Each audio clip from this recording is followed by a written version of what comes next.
시편 41편.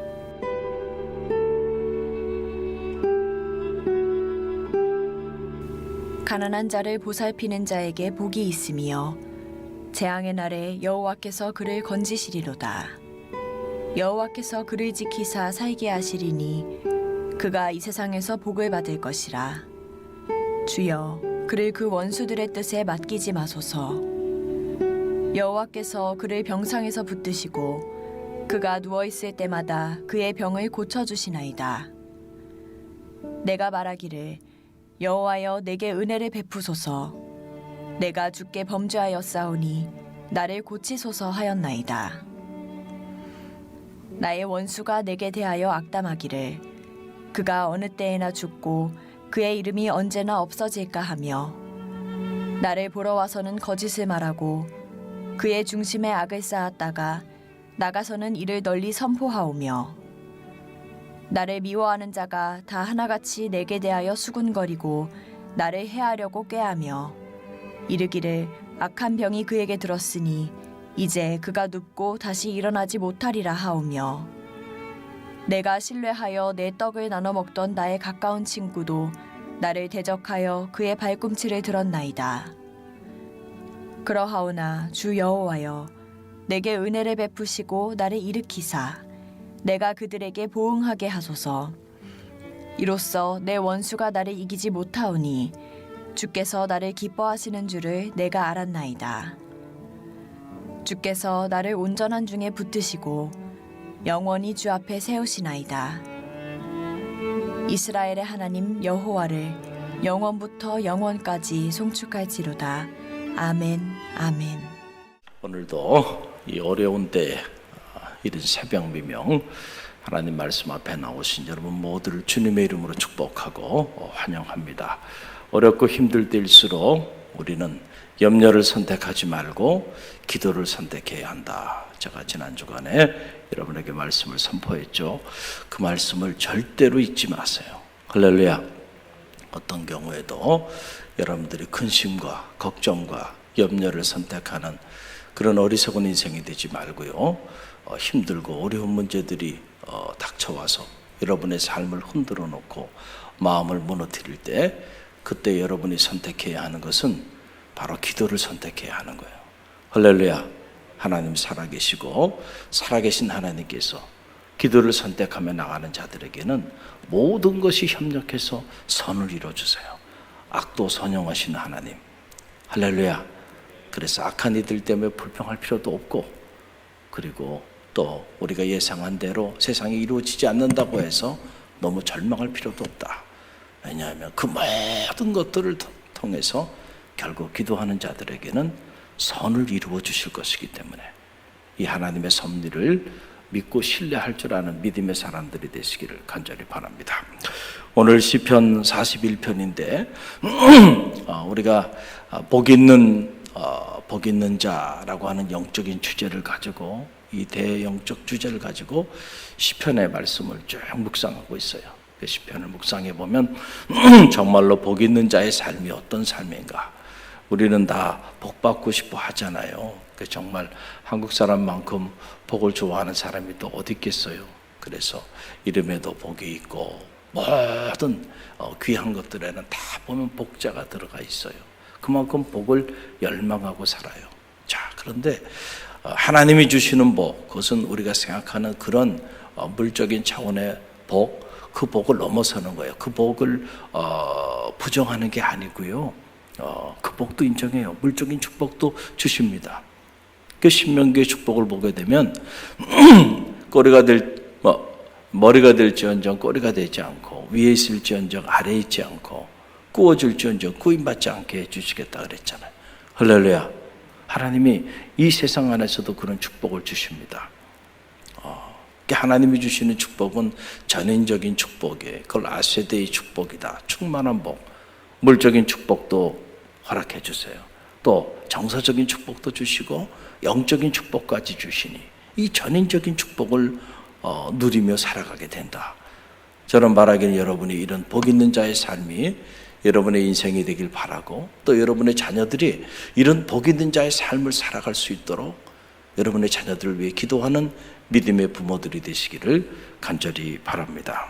오늘 시편 41편에 그 비밀이 나와요. 어떻게 하면 이런 하나님의 복을 누리며 살아갈 수 있겠는가? 여러분 1절 말씀의 1절 우리 함께 읽어봅니다. 가난한 자를 보살피는 자에게 복이 있으며 재앙의 날에 여호와께서 그를 건지시리로다. 아멘. 어떠한 자가 복이 있다는 거예요? 가난한 자를 돌보는 자에게 복이 있다. 그는 재앙의 날에 하나님이 그를 외면하지 않고 건져주신다. 이 가난한 자라고 하는 거 에비온이라고 하는 말이에요. 에비온이라고 하는 말인데 이 말의 문자적인 의미는 물질적으로 경제적인 어려움을 겪고 있는 자도 포함되지만은 믿음이 연약한 자, 그리고 삶에 이런저런 일로 공궁에 처해 있는 자들, 그런 자들을 통칭하는 말이에요. 이 에비온이라고 하는 말은 자, 우리의 도움의 손길을 필요로 하는 어려움 가운데 처해 있는 이들, 연약한 믿음 때문에 또는 마음이 무너져서 또는 이런저런 건강의 문제가 됐던, 관계의 문제가 됐던, 사업의 문제가 됐던, 어떤 문제가 됐던 삶의 문제로 인해서 너무너무 힘든 시간들을 보내고 있는 사람들. 그래서 우리의 말 한마디, 우리의 사랑의 손길을 필요로 하는 그런 이들을 말하는 건데, 그런 이들에게, 우리가 그런 이들에게 사랑의 손길을 내밀 수 있다고 한다면 그런 사람들은 복이 있다는 거예요. 할렐루야. 이 놀라운 말씀이 아닐 수가 없죠. 우리는 흔히들 복 있는 삶, 행복한 삶, 내 삶이, 우리 자녀가, 우리 가정이 하나님의 축복을 다 누리며 살기를 원하면서 그러면서 정작 이웃의 슬픔을 돌아보지 않고, 그리고 구제하는 일, 내 시간과 물질과 하나님이 내게 주신 은사를 통해서 나보다 더 어려운 사람들을 돌보는 일, 만약에 그런 일들에 대해서 아예 관심조차 갖지 않고 그렇게 나와 내 가정만을 위해서 그렇게 이기적으로 살아가고 있다고 한다면 죄송하지만 오늘 기독교 경전이 말하는 그 하나님의 축복의 문은 열리지 않는다는 거예요. 우리가 이 사실을 잘 알아야 돼요. 우리가 기도할 때에 하나님은 우리에게 당신의 영을 부어주셔서 당신의 뜻을 행하는 복 있는 자의 삶을 살게 하십니다. 그래서 어떤 이들은 말해요. 그러니까 기도만 한다고 되는 게 아니잖아요. 이렇게 말할 수 있어요. 참 어리석은 인생이고 이 기도의 비밀을 모르는 거예요. 기도하는 자에게 하나님이 당신의 영을 부어주세요. 사랑의 영을 부어주세요.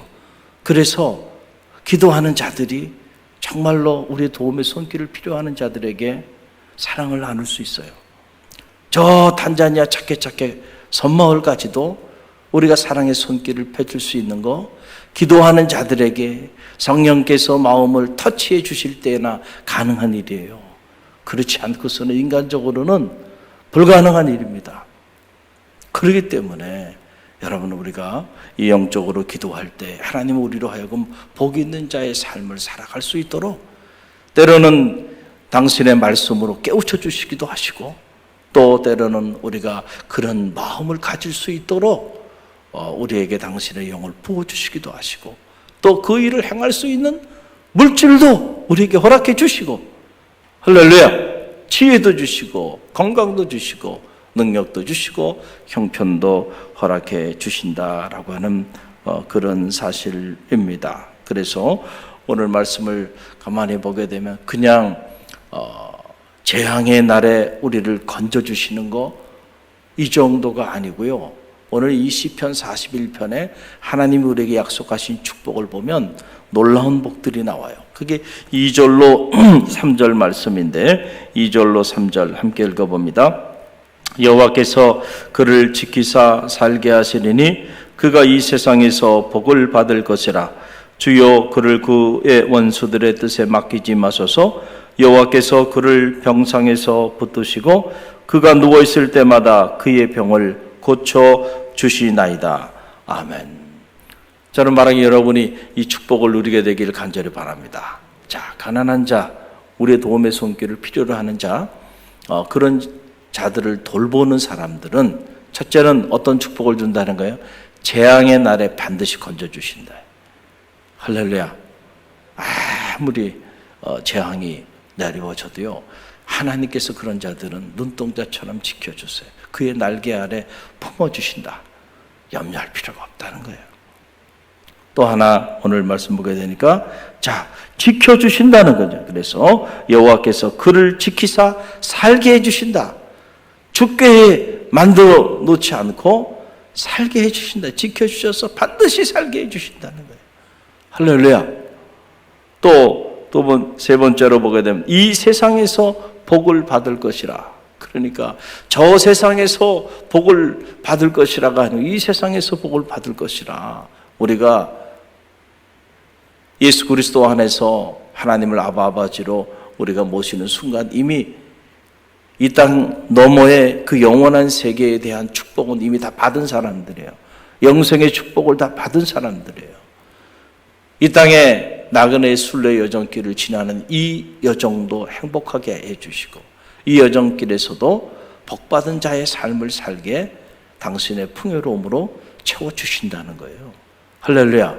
우리가 이 믿음을 가지고요, 여러분들이 이 나그네 여정길을 지날 때에도 하나님의 풍요로움을 마음껏 누리고 또 많은 이들에게 넉넉히 나누어주는 축복의 통로의 삶을 사시길 바랍니다.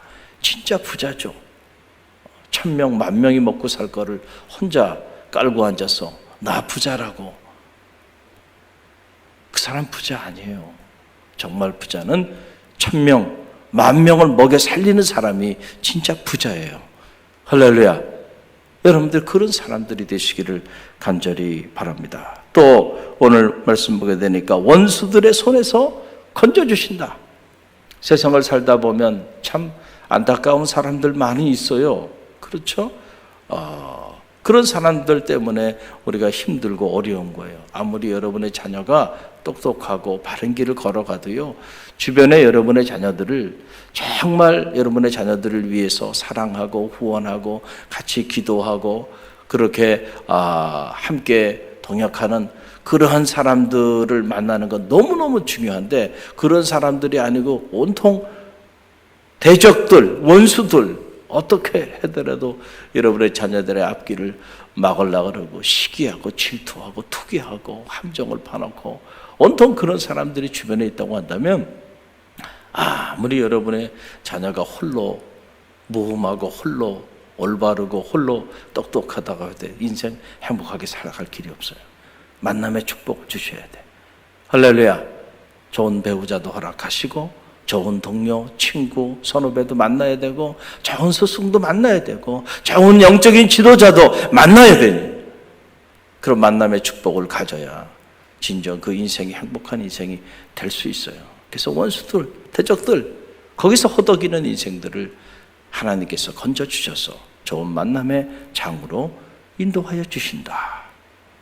놀라운 축복이 아닐 수가 없죠. 그리고 마지막에 보게 되니까 우리가 인생을 살면서 이 질병이라고 하는 거 자유롭지 못하고 예기치 않은 병에 걸려서 어려움 가운데 병상 중에 있을 수 있지만은, 그러나 그러한 자들은 반드시 병상에서도 치유하여 주신다.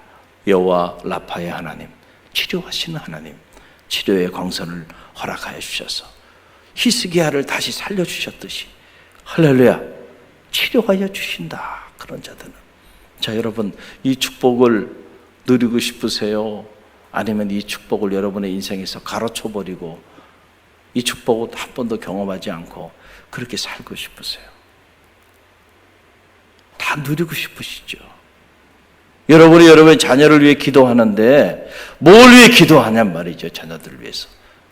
이 시편 41편의 축복을 누리고 나누는 자녀 되게 하소서. 그러면 다 행복하게 사는 거예요. 왜 문제가 있나요? 이 축복을 누리지 못하기 때문에 지금 문제가 있어요. 그럼 왜 이런 축복을 누리지 못하고 사는가? 우리가 말씀 안에 들어가 볼 필요가 있다는 거죠. 가만히 움켜잡는 거는 너무 잘해. 내 거는 너무 그렇게 움켜잡고 축적하고 챙기고, 그런데 손을 펼치는 것이 인색하다고 한다면 어떻게 그 인생이 이런 하나님의 축복을 누리며 살아갈 수 있겠는가? 정말 지혜로운 사람들, 정말 행복한 인생을 사는 사람들은요, 이렇게 손을 펴서 작은 거라도요 나눌 줄 아는 사람이에요. 그럴 때 하나님이 우리의 육신의 질병도 치유하시고 우리에게 물질의 축복도 주시고 그럴 거 아닙니까? 가난한 자들, 소외된 자들을 돌보는데 축복의 통로로 하나님이 우리를 청지기로 들어서 그런 자들에게 물질의 축복도 많이 주실 거 아니에요. 그럴 때 그 축복을 가지고 많은 이들을 나누는 선한 청지기의 삶을 살 테니까. 할렐루야. 이 영적인 원리를 잘 알아야 돼요. 그럴 때 우리가 진정 복 있는 자의 삶, 그런 삶을 살아가는, 이것이 우리가 이 세속적인 의미의 복 있는 자와 기독교 경전이 말하는 복 있는 자의 삶의 내용이, 그 결이 여기서 차이가 난다라고 하는 사실을 여러분 꼭 기억하시기를 바랍니다. 그래서 이사야 58장 10절로 11절 말씀에도 보면 놀라운 말씀이 나와요. 이사야 58장 10절로 11절 함께 읽어봅니다. 줄인 자에게 내 심정이 동하며 괴로워하는 자의 심정을 만족하게 하면 내 빛이 흑암중에 떠올라 내 어둠이 낮과 같이 될 것이며 여호와가 너를 항상 인도하여 메마른 곳에서도 내 영혼을 만족하게 하며 내 뼈를 견고하게 하리니 너는 물된 동상 같겠고 물이 끊어지지 아니하는 샘 같을 것이라. 참 놀라운 말씀이에요. 이 말씀 묵상하고 묵상해도 가슴이 막 설레일 정도로 이 축복 누리며 살았으면 좋겠다. 여러분의 가정이, 여러분의 삶이 우리 갈릴리 교회가 물된 동생 같은 축복이 있기를 간절히 바랍니다. 할렐루야. 물된 동산, 이 물된 동산은 샘이 마르지 않는 이런 축복이 여러분 가운데 있기를 간절히 바랍니다. 그런데 이런 축복을 누구에게 허락해 주시는가 보세요. 줄인 자에게 내 심정이 동하며, 줄인 자, 먹을 양식이 없어서 어려움을 당하는 자를 바라보고 내 심정이 동한다. 내 마음이 아픈 거야. 먹을 양식이 없는 사람들을 보면. 우리 갈릴리 교회는 참 하나님의 축복을 많이 받은 교회예요. 저 탄자니아 작게 섬마을 아이들을 다 품었잖아요. 마음이 동하였다. 이게 사람이 그렇게 하라고 한다고 할 수 있나, 이 어려운 시기에. 할렐루야. 그런 마음들을 주셨어. 그 아름다운 마음들을 주셨어. 누구에게나 그런 마음을 가지고 그렇게 품을 수 있는 기회를 주는 것도 아닌데 하나님이 그런 기회를 주시자 다 가정마다 품었단 말이에요. 할렐루야. 자, 그런 자들, 그리고 또 보세요. 괴로워하는 자의 심정을 만족하게 하면, 괴로워하는 자, 인생의 이런저런 삶의 문제로 괴로워하는 그러한 사람들의 심정을 만족하게 한다. 그 괴로움을 외면하지 않고 그 괴로움을 덜하여 주는 사람들. 자, 이런 사람들은요. 자, 이게 에비온. 오늘 가난한 자들, 어려움에 처해 있는 자들, 그런 자들을 돌보는 자들에게 주시는 시편 41편의 말씀과 괴를 같이 하는 거예요. 자, 이런 사람들은 내 빛이 흑암 중에 떠올라 어둠이 낮과 같이 될 것이다. 내 빛이 칠흑같이 어두운 흑암 중에 떠올라서 어둠이 낮과 같이 될 것이다. 여러분의 가정에 어둠이 사라지는 축복이 있기를 바랍니다. 여러분의 인생에도 어둠이 사라지길 바랍니다. 우리 갈릴리 교회도 이 어둠이 사라지는 역사가 나타나길 바랍니다. 아무리 칠흑 같은 어둠이 우리 인생에 몰려온다 할지라도 이런 자들에게는 하나님께서 우리에게 빛을 허락하여 주셔서 그 빛이 어둠을 낮과 같이 만들어 버릴 것이다. 할렐루야. 이 축복을 누리게 되길 간절히 바랍니다. 그리고 여호와가 너를 항상 인도한다는 거예요. 항상 인도하여 메마른 곳에서도 내 영혼을 만족하게 할 것이다. 그러니까 우리가 사막 한복판에 던져진다 할지라도요, 염려할 필요가 없어요. 그곳에도 하나님 함께 하셔서 그곳에서 하나님께서 목마르지 않게 해주시겠다. 마라의 쓴물도 달게 하시는 하나님, 하나님과 동행하는 것은요, 아무리 광야라 할지라도요, 때를 따라 먹을 양식을 주시고 마실 물을 주시고 하나님이 축복해 주신다니까요.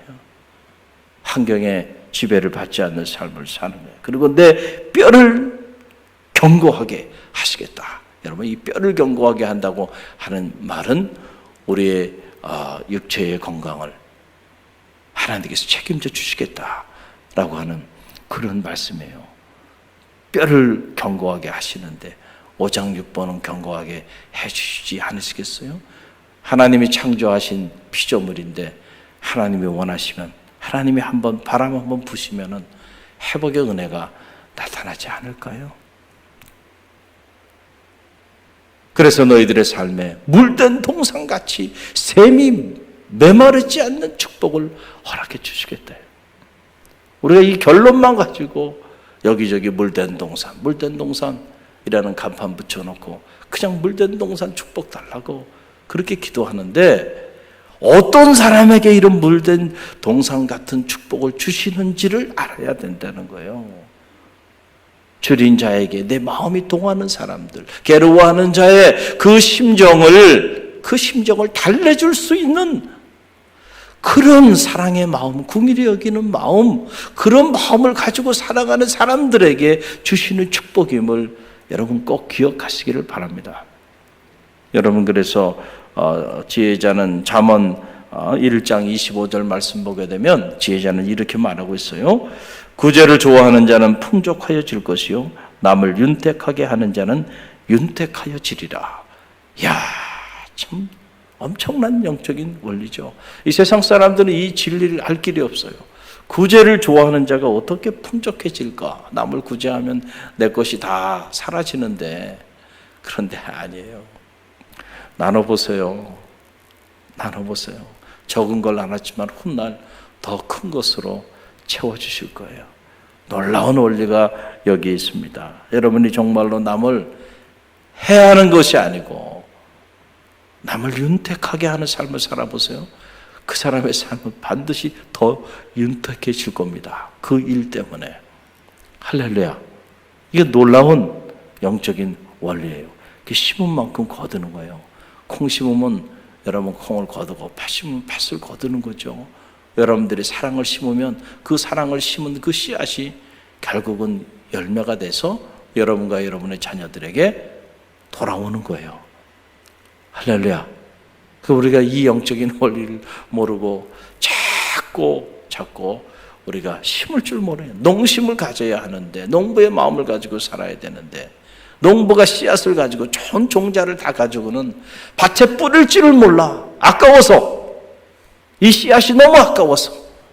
그래가지고 씨앗을 모아놓기만 하면 씨앗이 다 썩어 죽기만 하죠. 그런데 농부가 그 좋은 종자, 좋은 씨앗들을 자꾸 기회가 있을 때마다 뿌리는 거예요. 그리고 어느 날 보면은 지역에 싹이 돋고 꽃이 피고 열매를 맺으면서 그 뿌린 것에 대한 결실을 거두게 되는 거예요. 할렐루야. 사랑을 심은 자들, 사랑의 결실을 얻는 겁니다. 은혜를 심으면 은혜를 걷는 거예요. 선을 심으면 선을 걷는 거예요. 축복의 원리입니다. 오늘 우리에게 주신 이 놀라운 축복의 원리를 기억하시고요. 우리 갈릴리교회 모든 성도들은 이 하나님의 말씀을 굳게 신뢰하고, 우리가 정말로 어려운 때를 지금 지나고 있는데, 이 어려운 때일수록 우리가 힘들어하는 이들에게 전화 한 통 걸어주는 거 돌보는 일이에요. 할렐루야. 특별히 우리 목장, 또 교구, 성교회, 우리 교회 공동체 안에 또 나가서 교회 공동체 밖에 믿음의 길을 걸어가지 않는 이웃들, 그리고 이 세상을 보세요. 혹시라도 나의 도움과 그리고 나의 돌봄이 필요한 곳은 없을까? 작은 것에서부터 큰 것에 이르기까지 여러분들 그런 걸 살피고요. 내가 도울 수 있다면 작은 거라도 여러분들이 도움의 손길을 내밀 수 있는 그런 하나님의 사람으로 여러분들이 살아가기 시작하면 그때부터 여러분의 삶은 달라지는 거예요. 많은 이들을 윤택하게 하는 삶, 많은 이들을 살리는 삶, 구제하는 삶이 여러분의 삶이 되고 그것이 여러분의 영향력이 되고 그 영향력이 진정 여러분의 삶의 축복의 문을 여는 그런 열쇠가 된다. 오늘 주신 말씀 붙잡고 우리가 기도하며 나아가고요. 코로나 방역 차원에서 지금 모든 예배들을 비대면으로 이렇게 전환해서 지역과 함께 고통을 나누고 있는 이러한 때에 오늘 우리가 자리하고 있습니다. 하루속히 이 모든 죽음의 어두운 그림자들이 사라질 수 있도록 여러분 이 땅의 교회와 이 나라와 민족, 이 세계 열방을 품고 기도하시길 바랍니다. 하나님이 원하시면 하루아침 사이에도 다 사라져버릴 것들이에요. 할렐루야. 아침 안개처럼 사라질 수 있어요. 무엇이 오늘 우리에게 이토록 큰 재앙을 가져왔는지를 기억하고요. 하나님께 참여하며 이 환난 때에 기도하는 성도들 되시기를 바랍니다.